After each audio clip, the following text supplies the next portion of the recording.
Fa madivadiva maraparalany fandarana indraytsika amin'ity riva ity dia ny resaka taranja ho an'ny tokana indray no resahana anatin'izany ny aiady no tiana resahana nandalo eto amintsika indray amin'izao fotoana izao sensei Daniel Loté tempanamainty sety amin'ny danina JKA mizara mitraikefa ny mandritra ny 3 andro amin'ny mpikatroka malagasy tetsy amin'ny kanja ny tafo na Korondrano.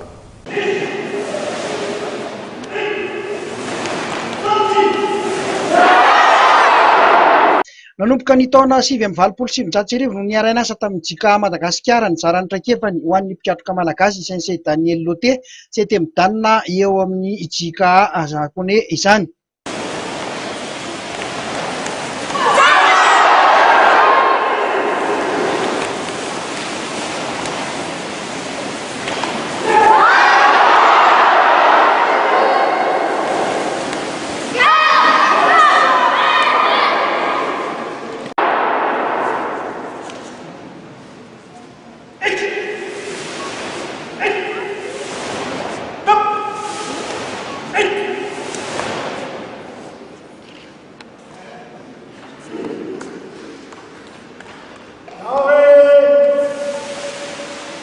Ambarany fa tsy mitsahatra mivoatra ny karate malagasy tanjona amin'izao fampifanana izao hoy sensei Rivo filohan'ny JKA Madagasikara dia ny ampitoviana leta ny avy teknika mpikatroka karate JKA rehetra manerana an'izao tontolo izao.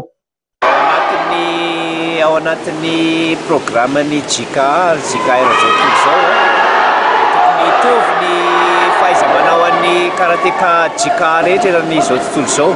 Zany hoe rehefa manao stage ohatr'izao izy dia mampitovy ny niveau ny kata ny karate atao eto Madagasikara amin'ny atao rehetrarehetra ny ivelany ihany.